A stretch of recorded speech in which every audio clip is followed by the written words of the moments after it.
Assalamu alaikum. My name is Zeb Hassan Niazi. I am working here as a lecturer mathematics in the Department of Social and Allied Sciences, CUWAS, Bahawalpur. The title of my presentation is the role of mathematics in the world of modern technology. Okay, here is the outline of my presentation. The first one is the introduction to mathematics. Then basically there is a two applications of mathematics. The first one is the projectile motion and the second one is the growth of bacteria.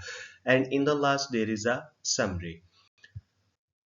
Introduction to mathematics. Mathematics is a study of numbers, shapes, pattern and the relationship using logical reasoning and precise language.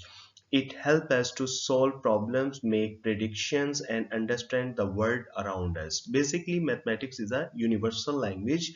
It's like a universal language that allow the scientists, engineers, economists and many other to communicate and work together to advance our understanding of the universe. The famous Italian mathematician Galileo stated, mathematics is the language in which God has written the universe. On the same way, a British mathematician, Sir James Stewart, wrote in his book, the universe appears to be designed by a pure mathematics. Basically, in a simple word, mathematics is a universal language और बहुत सारे scientist इस बात का claim करते हैं कि जिस ने अर्थ को क्रिएट किया मतलब जो क्रिएटर ऑफ अर्थ है वो एक अच्छा मैथमेटिशियन था he was good in mathematics because everything is design in a very precise and accurate way जैसे कि फॉर एग्जांपल हम लोग एक छोटी सी एग्जांपल कंसीडर करें हमें ये पता है कि अर्थ जो है वो रिवॉल्व कर रही है सन के अराउंड अगर अर्थ सन के अराउंड रिवॉल्व करती सर्कुलर ऑर्बिट में तो अर्थ सन के अंदर फॉल कर जाती तो कैपलर एक साइंटिस्ट था जिसने लास्ट सेंचुरी के अंदर हमें ये बताया कि जो अर्थ है वो सन के अराउंड रिवॉल्व कर रही है बट वो रेवोल्यूशन जो है वो इलिप्टिकल ऑर्बिट के अंदर है इस इलिप्टिकल ऑर्बिट होने की वजह से अर्थ को एक्सटर्नल एनर्जी रिक्वायर्ड नहीं होती रेवोल्यूशन के लिए ठीक है तो ये बात एक सिंपल सी बात है मैथमेटिक्स की जो कि एक बहुत प्रिसाइजली इस चीज को डिजाइन किया गया और आज हम इस काबिल हुए कि हम इस चीज को समझ सकते हैं तो इसी तरह अगर अर्थ के अंदर स्पिनिंग मोशन ना होती मतलब अगर अर्थ अपने एक्सिस के रोटेट ना कर रही होती तो अर्थ के अंदर ग्रेविटी का कॉन्सेप्ट ना होता और ग्रेविटी का कॉन्सेप्ट ना होता तो शायद जमीन का जितना भी पानी है ये तमाम इवेपोरेट हो जाता तो ये बेसिकली छोटी छोटी सी चीजें हैं जिससे हमें पता चलता है कि जो जमीन डिजाइन की गई है जो यूनिवर्स का स्ट्रक्चर डिजाइन किया गया है वो बहुत ही प्रिसाइज वे में डिजाइन किया गया है ठीक है तो ऑन दिस बेसिस बहुत सारे साइंटिस्ट बहुत सारे फिलोसफर ये क्लेम करते हैं कि जो क्रिएटर ऑफ गॉड था वो मैथमेटिक्स के अंदर बहुत अच्छा था उसको बहुत अच्छा मैथ्स आता था okay here is the first application of my presentation which is projectile motion the motion in which both horizontal and vertical motion exist is known as a projectile motion. Projectile motion is a two-dimensional motion.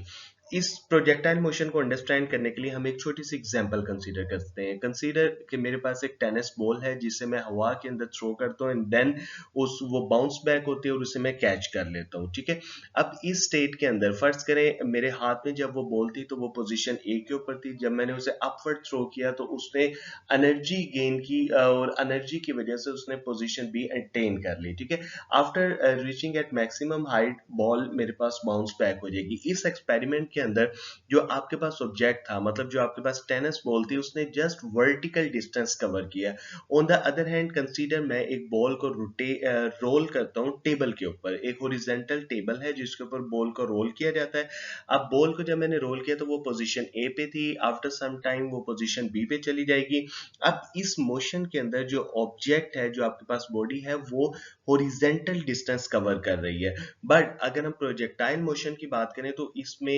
Object vertical distance भी cover कर रहा होता है और object horizontal distance भी cover कर रहा होता है अब जैसे आप यहाँ पे एक एग्जांपल देखें हमारे पास ये जो ब्लैक कलर का ऑब्जेक्ट है इसके हाथ में एक ब्लैक बॉल है जो कि ये थ्रो कर रहा है at different angle for example हम ये ग्रीन वाला एंगल कंसीडर करते हैं तो हमें यहाँ पे आइडिया हो रहा है जब ये बॉल को थ्रो कर रहा है एट सम पार्टिकुलर एंगल तो बॉल कुछ हाइट अटेन कर रही है इसका मतलब हाइट अटेन करने से मुराद के बॉल वर्टिकली डिस्टेंस कवर कर रही है और इसी के पैरेलल अगर हम देखें तो बॉडी जो है, जो ऑब्जेक्ट है या जो बॉल है, वो हॉरिजेंटली भी कोई डिस्टेंस कवर कर रही है, ठीक है। तो प्रोजेक्टाइल मोशन के अंदर दोनों डिस्टेंस कवर किए जाते हैं ऑब्जेक्ट की तरफ से, तो इसी वजह से हम इसे टू डायमेंशनल मोशन का नाम देते हैं, ठीक है। ओके, प्रोजेक्टाइल मोशन की कैलकुलेशंस को समझने के लिए हम ये कुछ बेसिक चीजों को अंडरस्टैंड करेंगे। यहाँ पे एक सिंपल सा ग्राफ आपके सामने डिजाइन किया गया है। एक हॉरिजॉन्टल एक्सिस है जो कि एक्स एक्सिस है, और एक वर्टिकल एक्सिस है जो कि वाई एक्सिस है। इससे हम लोग फेमिलियर हैं। एक्स एक्सिस डिस्टेंस रिप्रेजेंट करता है अलोंग हॉरिजॉन्टल लाइन, और वाई एक्सिस जो है वो डिस्टेंस को रिप्रेजेंट कर रहा है अलोंग वर्टिकल हाइट। ओके, जब आप किसी ऑब्जेक्ट को थ्रो करते हैं, इनिशियली वो ऑब्जेक्ट पोजीशन ओ पे है, आप उसे किसी एंगल थीटा के अलोंग थ्रो करते हैं, तो आफ्टर सम टाइम वो ऑब्जेक्ट पोजीशन बी पे चला जाता है, ठीक है।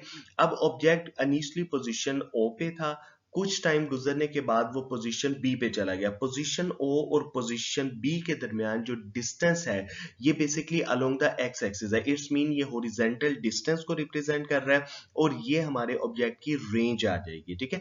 It's mean range is the horizontal distance covered by projectile object. Okay, on the other hand, अब ऑब्जेक्ट इनिशियली पोजीशन ओ पे था, आफ्टर सम टाइम ऑब्जेक्ट आपका पोजीशन ए पे चला जाता है, ठीक है।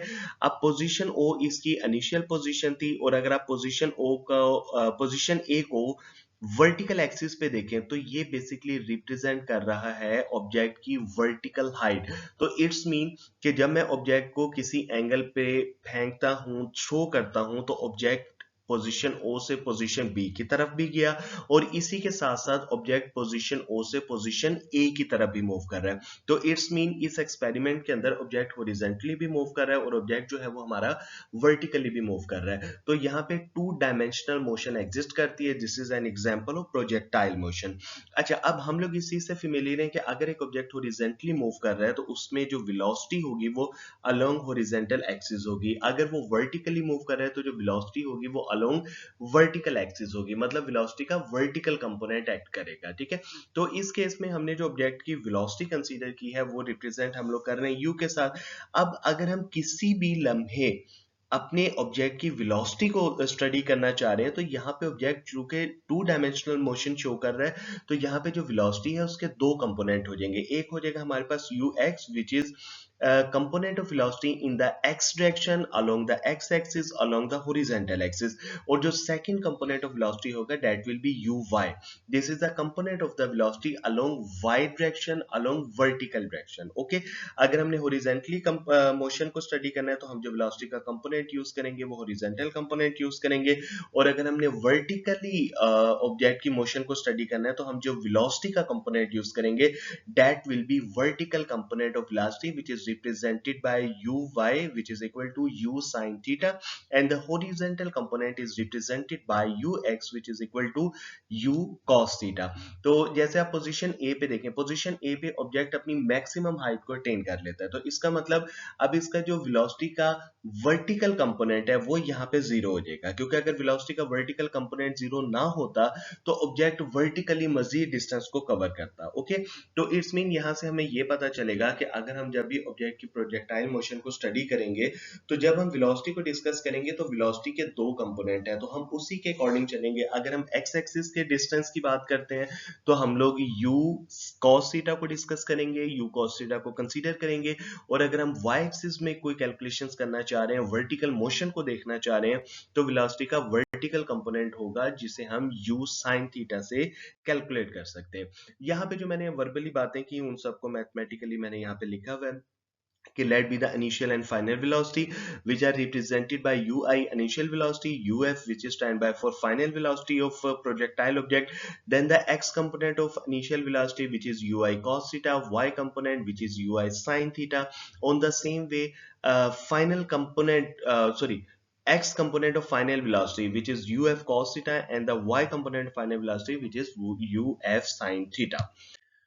Okay, the first calculation, time to reach at the maximum height. हम लोगों ने जैसे ग्राफ में देखा था कि मैक्सिमम हाइट ऑब्जेक्ट आपका अटेन करता है, उस मैक्सिमम हाइट को अटेन करने में जो टाइम लगता है, यहाँ उसकी कैलकुलेशन की गई है। कैलकुलेशन बहुत सिंपल सी है। We will use the first equation of motion which is uf is equal to vi plus at. uf represent कर रही है final velocity of object, ui represent कर रही है initial velocity of an object, a stand by for acceleration and t is the time. अब चूंकि हम लोग मैक्सिमम हाइट को डिस्कस कर रहे हैं, तो इसका मतलब हम लोग वेलोसिटी के वर्टिकल कंपोनेंट में इंटरेस्टेड हैं, तो it's mean uf will be replaced by ufy, मतलब फाइनल velocity का y component. On the same way ui will be replaced by uiy plus a will be replaced by ay, मतलब vertical acceleration and t is the time period which is dimensionless.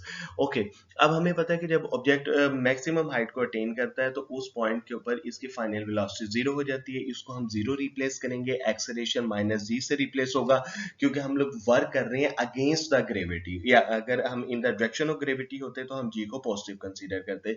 इसकी simple सी calculation करें तो यहाँ से अगर हम T को separate करें तो ये ब्लू कलर का एक फार्मूला हमें रिप्रेजेंट हो रहा है यहाँ पे, which is T is equal to U I sine theta over G. Here U I initial velocity of the object, theta is the angle, ये वो एंगल है जिस पे आप ऑब्जेक्ट को थ्रो कर रहे हैं। तो इट्स मीन अगर हमें इनिशियल वेलोसिटी का पता हो और हमें प्रोजेक्टेड एंगल का पता हो तो हम इजीली वो टाइम कैलकुलेट कर सकते हैं जब हमारा ऑब्जेक्ट अपनी मैक्सिमम हाइट को अटेन करेगा। ओके, एंड जी बेसिकली ये फिक्स क्वांटिटी है, हम लोग इससे फेमिलियर हैं, जो कि ग्रेविटेशनल एक्सेलरेशन को रिप्रेजेंट कर रहा है। तो इस ब्लू कलर के फार्मूले को यूज करके हम लोग बहुत इजीली मैक्सिमम हाइट का टाइम कैलकुलेट कर सकते हैं। ओके, अगर हम आगे मूव करें तो हमारी नेक्स्ट कैलकुलेशन है time of flight. Time of flight को रिप्रेजेंट किया गया है कैपिटल टी के साथ। टाइम ऑफ फ्लाइट का मतलब कि आप किसी ऑब्जेक्ट को थ्रो कर रहे हैं और आफ्टर सम टाइम वो बाउंस बैक, मतलब अर्थ के ऊपर वापस आ रहा है, तो इस पूरी फ्लाइट में जो टाइम पीरियड है हम उसे कैलकुलेट करना चाह रहे हैं। ठीक है, the time of flight is the time for which an object remains in air. T is equal to time to reach on maximum height plus time to reach on ground from maximum height. आपने object को throw किया, जिस time में वो maximum height पे जा रहा है उस टाइम को कैलकुलेट करें, प्लस मैक्सिमम हाइट से जब वो ग्राउंड पे आ रहा है आप उस टाइम को कैलकुलेट करें। तो यहाँ पे ये दोनों टाइम्स हमने कैलकुलेट किए हैं, जैसा कि हमने मैक्सिमम हाइट का टाइम कैलकुलेट किया था। जितना टाइम आपको ऑब्जेक्ट मैक्सिमम हाइट अटेन करने में लगाएगा उतना ही टाइम मैक्सिमम हाइट से ग्राउंड में आने में लगाएगा। तो हम इन दोनों को एडअप करते हैं तो ये बेसिकली हमारे पास टाइम ऑफ फ्लाइट कैलकुलेट हो जाएगा। अगेन यू आई अगर हमें इनिशियल वेलोसिटी और एंगल गिवन हो तो हम ऑब्जेक्ट का time of flight easily calculate कर सकते हैं। Okay, here is a maximum height. Maximum distance covered when object reach to maximum position from the ground is known as maximum height। मतलब आपका object ground से जिस height पे maximum जाता है वो आपकी मैक्सिमम हाइट हो जाएगी। अब इस मैक्सिमम हाइट को कैलकुलेट करने के लिए हम लोगों ने यहाँ पे सेकंड इक्वेशन ऑफ मोशन को यूज किया, which is S is equal to V I T plus 1/2 A T square. Maximum height, अब चूंकि हम लोग हाइट की डिस्कशन कर रहे हैं तो हम लोग अब जितने भी वेलोसिटी और एक्सेलरेशन के कंपोनेंट यूज करेंगे that must be vertical component of velocity as well as acceleration. Okay, S को हमने रिप्लेस कर दिया एच के साथ which is height. U I will be replaced by U I Y, vertical component of initial velocity, plus 1/2 a will be replaced by ay, मतलब vertical component of acceleration, and t चूंकि same रहेगा, ये हमारे पास एक scalar quantity होती है। अच्छा, you I Y को हमने रिप्लेस किया यू आई साइन थीटा के साथ, देन हमने t जो हमने प्रीवियस कैलकुलेशन से कैलकुलेट किया था time to reach at maximum height, उसको यहाँ पे रिप्लेस किया, देन a अगेन रिप्लेस हो जाएगा माइनस जी के साथ क्योंकि हम ग्रेविटी के अगेंस्ट वर्क कर रहे हैं, और देन t स्क्वायर की जगह हमने वो वैल्यू को रिप्लेस किया। इसके सिंपल कैलकुलेशन करें तो आपके पास ब्लू कलर का फार्मूला आपके पास अगेन आपके पास अटेन हो जाएगा। अब यहाँ पे भी आप देख सकते हैं कि अगर हमें यू आई की वैल्यू गिवन हो और हमें थीटा गिवन हो तो हम इजीली ऑब्जेक्ट की हाइट को कैलकुलेट कर सकते हैं। अब यहाँ पे यू आई रिप्रेजेंट कर रहा है इनिशियल वेलोसिटी, जिस वेलोसिटी के साथ हम अपने ऑब्जेक्ट को थ्रो कर रहे हैं, और थीटा वो एंगल होगा जिस एंगल पे हम अपने ऑब्जेक्ट को प्रोजेक्टेड कर रहे हैं। ठीक है, तो यहां से हम इजीली हाइट कैलकुलेट कर सकते हैं। The last one is range.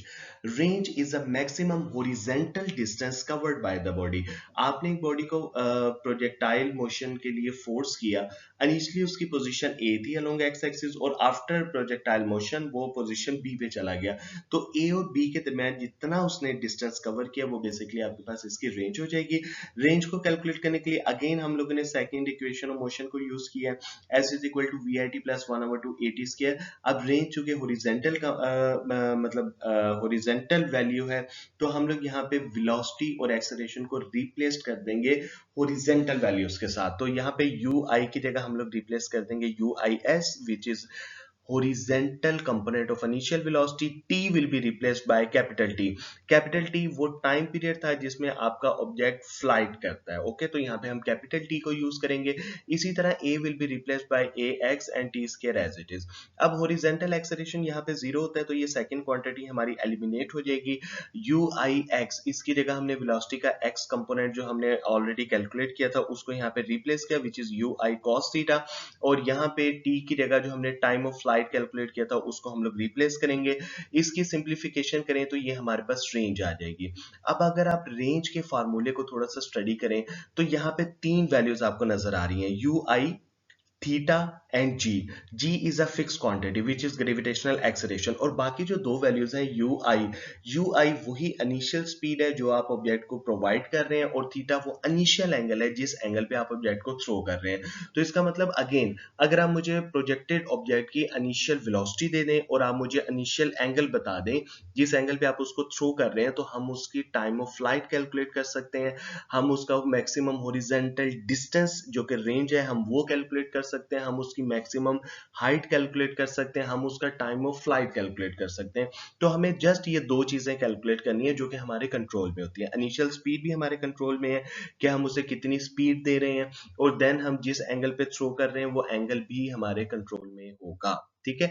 अब यहाँ पे एक थोड़ा सा कंपैरिजन दिया गया, आपको ऑब्जेक्ट जो है जो कि किसी एक स्पेसिफिक इनिशियल वेलोसिटी पे थ्रो किया गया है, तो यहाँ पे आप देखें अगर आप एंगल रखते हैं 12 डिग्री तो ये इसकी रेंज आ गई है। इसी तरह एंगल 30 रखें तो इसकी रेंज आती है। अगर आप इस ग्राफ को थोड़ा सा ऑब्जर्व करें, एंगल 45 पे ये आपको मैक्सिमम रेंज दे रहा है, मतलब मैक्सिमम हॉरिजॉन्टल डिस्टेंस कवर करेगा आपका ऑब्जेक्ट जब आप उसे 45 डिग्री पे थ्रो कर रहे हैं। ठीक है। अदरवाइज आप जब एंगल कम करेंगे तो उसकी रेंज डिस्टर्ब होगी, इसी तरह अगर आप एंगल को बढ़ा देंगे तो इसकी रेंज अगेन डिस्टर्ब हो जाएगी। तो इट्स मीन 45 डिग्री के ऊपर हमारा जो ऑब्जेक्ट है वो अपना मैक्सिमम हॉरिजॉन्टल डिस्टेंस कवर करता है। Here is the use of projectile motion।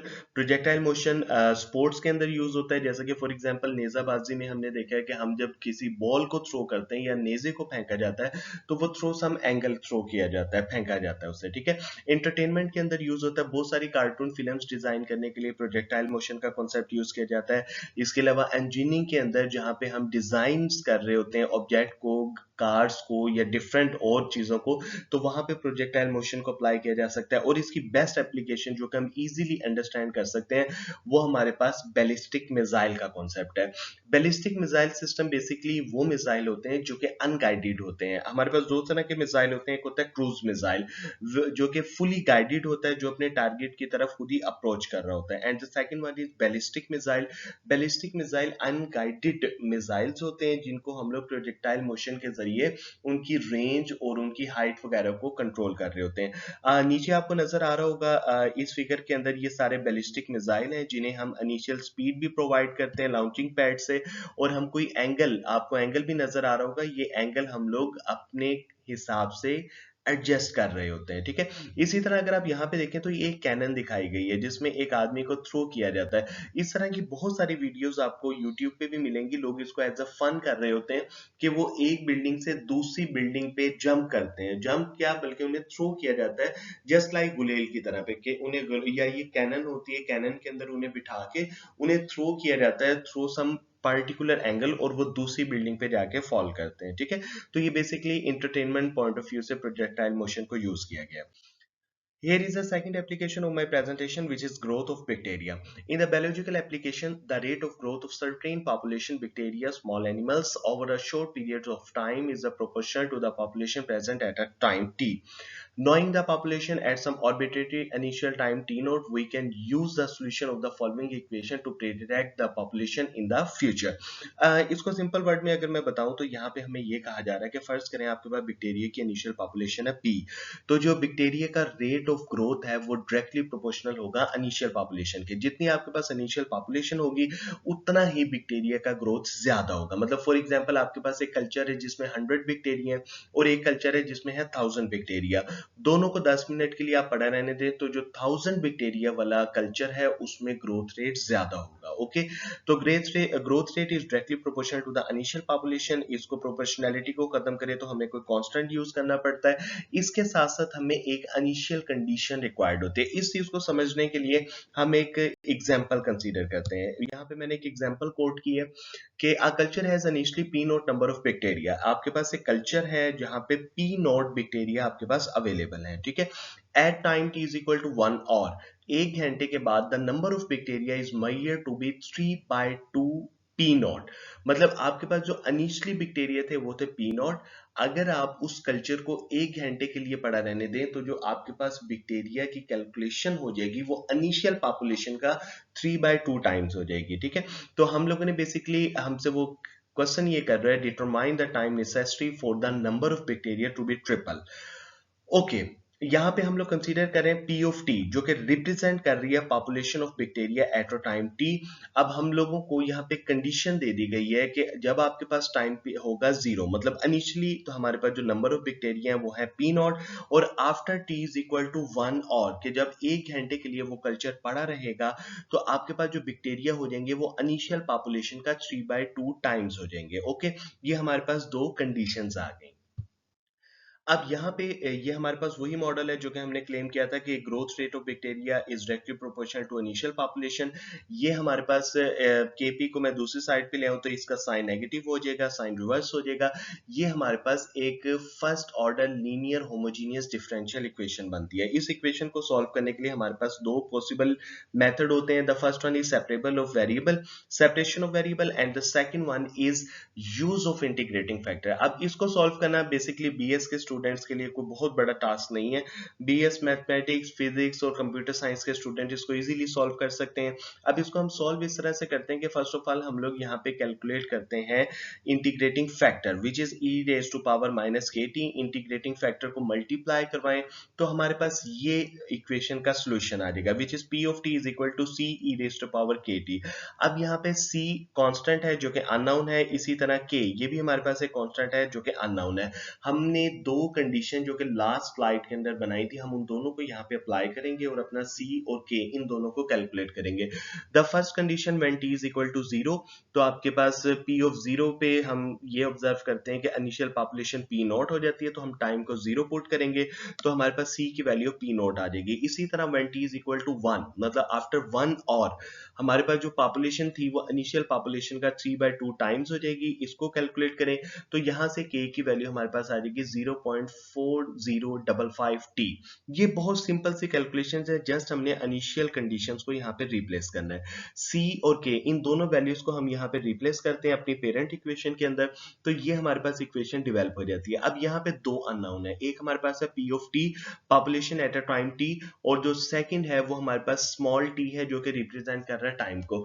अब हम लोग बेसिकली क्वेश्चन में ये डिमांड किया गया था कि हमने वो टाइम बताना है जब इनिशियल पॉपुलेशन 3 p नॉट हो जाएगी, sorry final population 3 p not हो जाएगी, ठीक है। तो यहाँ पे final population 3 p not replace करें, t को कैलकुलेट करें तो हमारे पास t की वैल्यू जो है वो आ जाएगी 2.71 ऑर्स। तो इसका मतलब कि अगर हम इस कल्चर को 2.71 ऑर्स के लिए रखें तो हमारी जो इनिशियल पॉपुलेशन है उसका 3 टाइम अटेन हो जाएगा, ठीक है। ये आप डिफरेंशियल इक्वेशन यूज कर सकते हैं फॉर स्मॉल एनिमल्स, और इनकी जो आप ग्रोथ कैलकुलेट कर रहे हैं वो over the small period of time calculate कर रहे हैं। अगर आपका टाइम पीरियड इंक्रीज हो जाएगा तो हो सकता है कि आपके रिजल्ट्स में कोई फ्लक्चुएशंस आ जाए। Okay, Here is a summary of my result. By using the concept of the projectile motion, we can easily calculate the time to reach at maximum height, time of flight, maximum height, and the range of ballistic missiles and the other object that satisfying the condition of projectile motion. हमें just दो चीजें required थी, UI मतलब initial velocity of object and then theta. Theta वो angle था जो कि हम लोग अपने object को provide कर रहे थे. ये दोनों initial चीजें होती हैं जो कि हमारे कंट्रोल में होती है. अगर आप ये दोनों चीजें मुझे प्रोवाइड कर दें तो हम इजीली कैलकुलेट कर सकते हैं maximum height, time of flight, maximum distance और range of ballistic missiles and other objects जो कि प्रोजेक्टाइल मोशन को परफॉर्म कर रहे होते हैं. ठीक है.